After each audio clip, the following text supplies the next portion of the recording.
അല്ല കേട്ടോ, എത്തിയില്ല വ്ളോഗ്.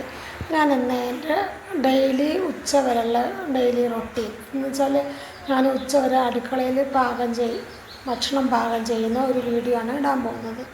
ഞാൻ രാവിലെ എഴുന്നേറ്റ് കുളി കഴിഞ്ഞ് വന്ന് വിളക്കൊക്കെ വെച്ച് നമ്മുടെ മുന്നിൽ അയ്യപ്പൻ കോവിലുണ്ട്, അവിടെ പോയി തൊഴുതിട്ടാണ് വരാറ്. അധിക ദിവസവും പോവും. അതിന് ശേഷമാണ് അടുക്കളയിൽ വരിക. അടുക്കളയിൽ വന്ന് ആദ്യം ലൈറ്റിടും, കർട്ടനൊക്കെ ഇങ്ങനെ കയറ്റി വയ്ക്കും, ജനലൊക്കെ തുറന്ന്. ജനലിപ്പോൾ അധികം തുറക്കാൻ പേടിയാണ്, പാമ്പൊക്കെ ഉള്ളത് പറഞ്ഞ് കേൾക്കുമ്പോൾ പേടിയാണ്. എന്നാലും ജനൽ തുറക്കും, അതിന് നെറ്റുള്ളതുകൊണ്ട് ഒരു ജനൽ തുറന്ന് വയ്ക്കും.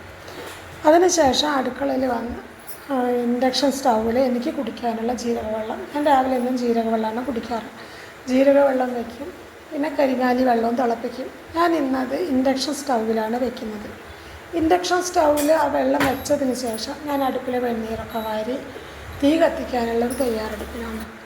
ഇപ്പോൾ തീ കത്തിക്കുന്നതിന് മുന്നേ നമ്മുടെ പുകക്കുഴലിൻ്റെ അടുത്തുള്ള ചെറിയൊരു അടുപ്പിൽ നമ്മളൊരു പേപ്പർ കത്തിച്ച് ഊതി വിട്ടാൽ അടുപ്പ് നന്നായിട്ട് കത്തും. കാരണം അത് എയർ ടൈറ്റ് ആകുമ്പോൾ അടുപ്പ് കത്തില്ല, അതിങ്ങനെ പുകഞ്ഞുകൊണ്ടിരിക്കും. അപ്പോൾ ഞാൻ ചോറ് വയ്ക്കാനുള്ള മൺകലത്തിലാണ് ചോറ് വയ്ക്കുന്നത്. ആ കലത്തിൽ വെള്ളം എടുത്ത് കൊണ്ടുവന്ന് വെച്ചതിന് ശേഷമാണ് അടുപ്പ് കത്തിച്ചത്. അപ്പോൾ അടുപ്പ് കത്തിക്കുമ്പോൾ നമുക്ക് വലിയ വിറകുകളൊന്നുമില്ല. ഒരു പുളി മുറിച്ചതിൻ്റെ കുറച്ച് ചുള്ളൽ മാത്രമേ ബാക്കിയുള്ളൂ, ബാക്കിയെല്ലാം തീർന്നു. അപ്പം നമ്മൾ കത്തിക്കുമ്പോൾ എപ്പോഴും അതിൻ്റെ അടുത്ത് തന്നെ നിൽക്കണം. കാരണം ചൂടുണ്ടാകും, പക്ഷെ വിറക് ചുള്ളലായതുകൊണ്ട് വേഗം കത്തി തീരുമല്ലോ. അപ്പോൾ പിന്നെ അടുത്ത വിറക് വെച്ച് കൊടുക്കണം, അങ്ങനെയാണ്. അപ്പം ഞാൻ വിചാരിച്ചു നല്ല ചൂടുള്ളതുകൊണ്ട് ആ ചെറിയ അടുപ്പിൽ വാലടുപ്പെന്നും പറയും കേട്ടോ, അവിടെ നമ്മൾ പരിപ്പ് സാമ്പാറിനുള്ള പരിപ്പ് വെക്കാമെന്ന് വിചാരിച്ചു. അങ്ങനെ ഞാൻ ആ കൽച്ചട്ടി വെച്ചാൽ മണ്ണിൻ്റെ കൽച്ചട്ടി എന്നാണ് പറയുക, അതിൽ നമ്മൾ പരിപ്പ് ഇട്ടിട്ട് ആ ചെറിയ അടുപ്പിൽ വെച്ചു. അത് ചോറിന് വെള്ളവും പരിപ്പും വെച്ചതിന് ശേഷം ഞാൻ വിചാരിച്ചു അത് ചോറിൻ്റെ വെള്ളം തിളയ്ക്കുമ്പോഴത്തേനും വേഗം പോയിട്ട് സിറ്റ് ഔട്ട് അടിച്ചു വാരി തുടയ്ക്കാമെന്ന്. സിറ്റ് ഔട്ട് മാത്രമേ തുടയ്ക്കാനുള്ളൂ, ബാക്കിയൊക്കെ ഞാൻ രാത്രിയിൽ അടിച്ചു വാരി തുടച്ചിടാറുണ്ട്. അതുകൊണ്ട് സിറ്റ് ഔട്ട് മാത്രം തുടയ്ക്കാനുള്ളൂ. സിറ്റ് ഔട്ട് തുടച്ച് വന്നപ്പോഴത്തേനും ചോറിൻ്റെ വെള്ളം നല്ലോണം തിളച്ചിരിക്കുന്നുണ്ടായിരുന്നു. അപ്പോൾ ഞാൻ കഴുകി വെച്ച അരി വേഗം അതിലിട്ട്, അരി കഴുകി വെക്കുന്നത് എന്തിനെന്നറിയാമോ, എന്നാൽ കുറച്ചുകൂടി എളുപ്പം വേവുമല്ലോ എന്ന് വിചാരിച്ചിട്ടുണ്ട് വേഗം കഴുകുക. കുതിർന്നാൽ വേഗം വേവുമല്ലോ. അപ്പോൾ വേഗം അരി കഴുകി വെച്ചിട്ടാണ് തുടയ്ക്കാൻ പാടുന്നത്. അപ്പോൾ അരി അടുപ്പത്തിട്ടിട്ട് ഞാൻ വിചാരിച്ചു കട്ടൻ കാപ്പി ഉണ്ടാക്കുന്ന കട്ടൻ കാപ്പി കുടിക്കാൻ. അപ്പോൾ സിറ്റ് ഔട്ടിലിരുന്ന് പടീൻ്റെ മുകളിൽ ഇരുന്നിട്ടാണ് കാപ്പി കുടിക്കുക. അതിപ്പോൾ അധിക ദിവസവും അങ്ങനെ തന്നെയാണ്.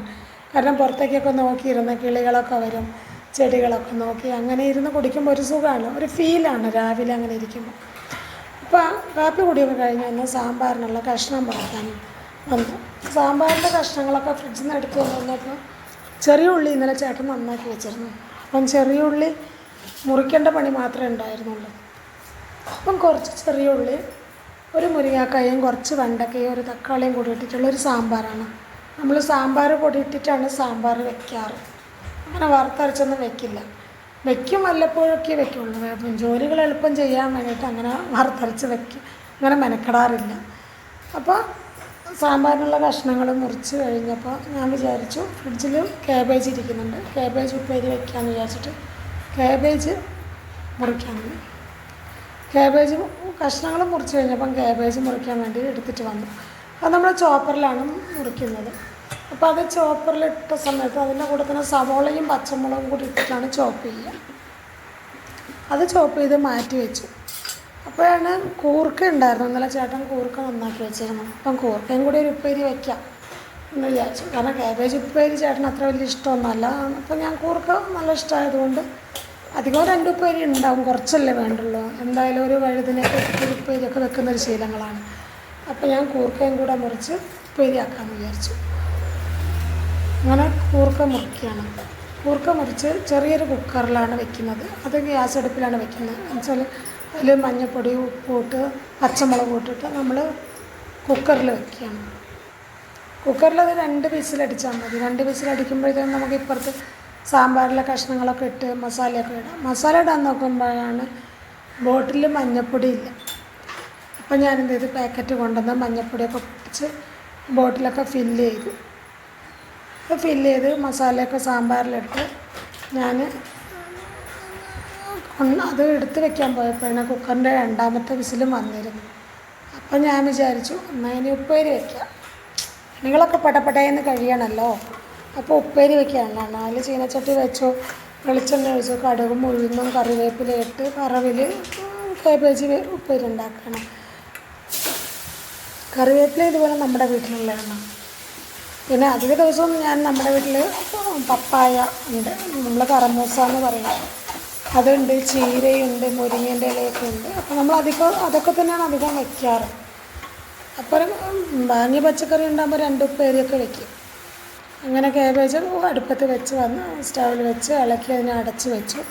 അതിന് ശേഷം സാമ്പാറിൽ പുളി ഒഴിച്ചു. വാളം പുളിയാണ് ഒഴിക്കാറ് സാമ്പാറിൽ. അപ്പോൾ സാമ്പാറിൽ സ്വാമീസിൻ്റെ സാമ്പാർ പൊടിയിട്ടുള്ള സാമ്പാർ റെഡിയായിരിക്കുന്നു. അപ്പം മല്ലിയില ഉണ്ടോ? മല്ലിയില നമ്മുടെ വീട്ടിലില്ല. അപ്പം നമ്മൾ ചൈനീസ് മല്ലിയിലയാണ് ഇടാറ്. ഇല്ലാത്തപ്പോൾ അങ്ങനെയാണ് ചെയ്യുക. അല്ലെങ്കിൽ മല്ലിയില നമ്മളധികം ഉണ്ടാവും. അങ്ങനെ സാമ്പാർ റെഡിയായപ്പോൾ നമ്മൾ അടുപ്പത്ത് ചോറ് എടുത്ത് വെച്ചു. അപ്പോൾ ചോറ് ഏകദേശമൊക്കെ വെന്തിരിക്കുന്നു, വാർക്കേണ്ട ഇതായിട്ടുണ്ട്.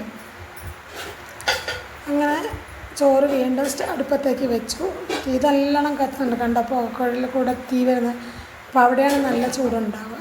അങ്ങനെ ബ്രേക്ക്ഫാസ്റ്റിനുള്ള ഇഡ്ഡലി പാത്രമൊക്കെ വെച്ച് ഇഡ്ഡലി ഉണ്ടാക്കാനുള്ള ഒരു തയ്യാറെടുക്കും. അപ്പോൾ ചോറ് വെന്ത് വാർത്തിട്ട് ഇഡ്ഡലി ഉണ്ടാക്കാമെന്ന് വിചാരിച്ചിരിക്കുകയാണ്. ചോറ് ഏകദേശം വെന്തിട്ടുണ്ട്, ഇനി അതൊന്ന് വാർക്കാം. ചോറ് വാർക്കുമ്പോൾ എപ്പോഴും ഉണ്ടാകും, നമ്മൾ കഞ്ഞിക്കലത്തിലാണ് ചോറ് വാർക്കുക. അത് ചിലപ്പോൾ വെള്ളമൊക്കെ അങ്ങനെ വീഴും കയ്യിലേക്കൊക്കെ. നമ്മൾ വെള്ളമൊക്കെ ആദ്യം ഊറ്റിക്കളഞ്ഞിട്ടാണ് പിന്നെ അത് വാർക്കുക. എങ്കിലത് കയ്യിലും കാലിലൊക്കെ വീണ ഒരു പൊള്ളലിലേക്ക് വരും. അങ്ങനെ അരി വാർത്തു. പിന്നെ ഇഡ്ഡലി ഉണ്ടാക്കുകയാണ്. ഇഡ്ഡലി ഉണ്ടാക്കാൻ ഇന്നലെ മാവ് അരച്ചിട്ട് അടുപ്പിൻ്റെ അവിടെ വെച്ചതുകൊണ്ട് നല്ലോണം മാവ് പൊങ്ങിയിട്ടുണ്ട്. കുറച്ച് കൂടുതൽ പുളിക്കുമെന്നാണ് ഇപ്പോൾ സംശയം. നോക്കിയിട്ടില്ല. അപ്പോൾ എന്തായാലും ഉണ്ടാവും, നല്ല ഫ്ലഫി ആയിട്ടുണ്ട് ഇഡ്ഡലി മാവെല്ലാം. അപ്പോൾ ഇനി ഇഡ്ഡലി ഉണ്ടാക്കുകയാണ്. നമുക്ക് ചെറിയ ഇഡ്ഡലി പാത്രമാണ്. ഇപ്പോൾ വലിയ പാത്രം ഉണ്ട്, ഇപ്പോൾ ചെറുതിലേ വയ്ക്കുള്ളൂ. കാരണം കുറച്ച് ഇഡ്ഡലി ഉണ്ടായി, 2 പാത്രം ഇഡ്ഡലി ഉണ്ടാക്കിയാൽ മതി.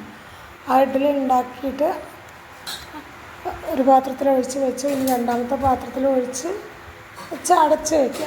അത് അടച്ച് വയ്ക്കുമ്പോഴത്തേനും അവിടെ ഉപ്പേരി റെഡി ആയിട്ടുണ്ടാവും. എന്നിട്ട് ചായക്ക് വെള്ളം വയ്ക്കുക, ഇതൊക്കെയാണ് പണി. അപ്പം ഞാനെന്ത് വിചാരിച്ചു, മൺപാത്രത്തിൽ വെച്ച സാമ്പാറിനെ ആ ചട്ടിയോടെ അടുക്കളയിൽ കൊണ്ട് വെച്ചാൽ പിന്നെ എടുക്കുന്നതും വെക്കുന്നതും ഒക്കെ കരിയായിരിക്കും. അപ്പം നമ്മളത് ചട്ടി മാറ്റി വെച്ചു.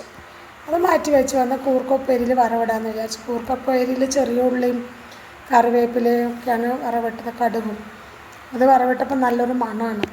അത് വറവിട്ട് എടുത്ത് വെച്ചു. അതിനുശേഷം ചായ വെച്ചു, ഇഡ്ഡലിയൊക്കെ എടുത്ത് വെച്ചു. അങ്ങനെ ബ്രേക്ക്ഫാസ്റ്റ് കഴിക്കേണ്ട സമയമായപ്പം ചേട്ടൻ ഇന്ന് അമ്പലത്തിൽ പോയിരുന്നു. അവിടെ നിന്ന് നമ്മൾ ദിവസപൂജയ്ക്ക് കൊടുത്തിട്ടുണ്ടായിരുന്നു. അപ്പം പായസവും വാങ്ങി വന്നു. ആ പായസമാണ് നല്ല ടേസ്റ്റാണ്. നെയ്യും പൊതുവെ നമ്മൾ വീട്ടിലുണ്ടാക്കുന്ന പായസത്തെക്കാളും എത്രയോ നല്ലതായിരിക്കും. അമ്പലത്തിൽ വെറുങ്ങനെ വെക്കുന്ന പായസമാണെങ്കിൽ നല്ല ടേസ്റ്റല്ലേ. അപ്പോൾ അത് ഞാൻ ടേസ്റ്റ് നോക്കി. അതിന് ശേഷം ഞങ്ങൾ ബ്രേക്ക്ഫാസ്റ്റ് കഴിച്ചു. ഞാൻ നല്ലോണം ആസ്വദിച്ച് കഴിക്കുകയാണ്. സാമ്പാറും അല്ലേ, ഇഡ്ഡലി കഴിക്കുമ്പോൾ, ഭക്ഷണം കഴിക്കുമ്പോൾ ആസ്വദിച്ച് കഴിക്കുന്നത് എൻ്റെ ഒരു ശീലമാണ്. അങ്ങനെ ഇഡ്ഡലിയൊക്കെ കഴിച്ച് നമ്മൾ കുറച്ച് റെസ്റ്റൊക്കെ എടുത്ത് കുറേ നേരം കഴിഞ്ഞപ്പോൾ ഞാൻ വിചാരിച്ചു കുറച്ച് മാങ്ങ കിട്ടിയിട്ടുണ്ടായിരുന്നു, അതുകൊണ്ട് മാങ്ങാക്കറി വയ്ക്കാമെന്ന്. അങ്ങനെ കുറച്ച് മാങ്ങ, ഒരു 4 മാങ്ങ എടുത്തിട്ടൊരു മാങ്ങാക്കറി വയ്ക്കാമെന്ന് വിചാരിച്ചു. അപ്പോഴത്തേനും ഉച്ചയായിരുന്നു സമയം. കാരണം ബ്രേക്ക്ഫാസ്റ്റ് കഴിച്ചിട്ട് കുറച്ച് നേരം റെസ്റ്റ് എടുത്തിട്ടൊക്കെയാണ് വന്നത്. അപ്പോൾ ചായ കൂടി കഴിഞ്ഞ് മാങ്ങാക്കറി വയ്ക്കാൻ വന്നപ്പോൾ മാങ്ങ നല്ല മണമുള്ള മാങ്ങയായിരുന്നു. അപ്പോൾ മാങ്ങയുടെ തോലൊക്കെ പൊളിച്ച് വലിച്ച് കളഞ്ഞിട്ട് മാങ്ങ നമ്മൾ ചെറിയൊരു ചീനച്ചട്ടിയിൽ മണ്ണിൻ്റെ അതിലാണ് അടുപ്പത്ത് വെച്ചത്. അതിൽ ഉപ്പും മഞ്ഞളും മുളകും ഇട്ട് അടുപ്പത്ത് വെച്ചു. അത് വെന്ത് ഏകദേശം ആയപ്പോൾ ഒരു ശർക്കര ഇട്ടു പോവുക. അതിനുശേഷം തേങ്ങ അരച്ച് ഒഴിച്ചു. തേങ്ങ അരയ്ക്കുമ്പോൾ അതിൻ്റെ കൂടെ കുറച്ചായതുകൊണ്ട് കുറച്ച് തൈരും കൂട്ടിയാണ് അരച്ചത്.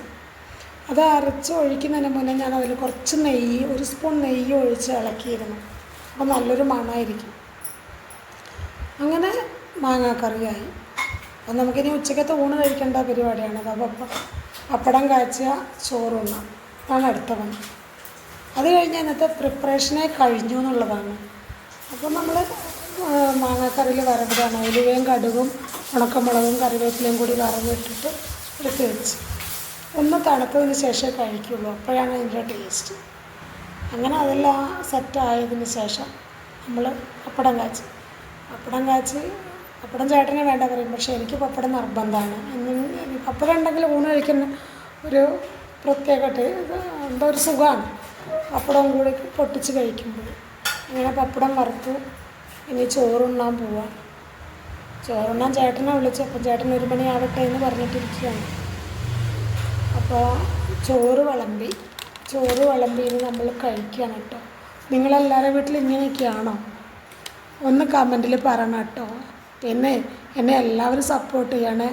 എൻ്റെ ബ്ലോഗ് കാണാത്തവർ എല്ലാവരും എൻ്റെ ബ്ലോഗ് കാണണം, സബ്സ്ക്രൈബ് ചെയ്യണം, എന്നെ സപ്പോർട്ട് ചെയ്യണം. അതുപോലെ കമൻറ്റ് പറയാൻ മറക്കരുത് കേട്ടോ. Okay, bye, thank U.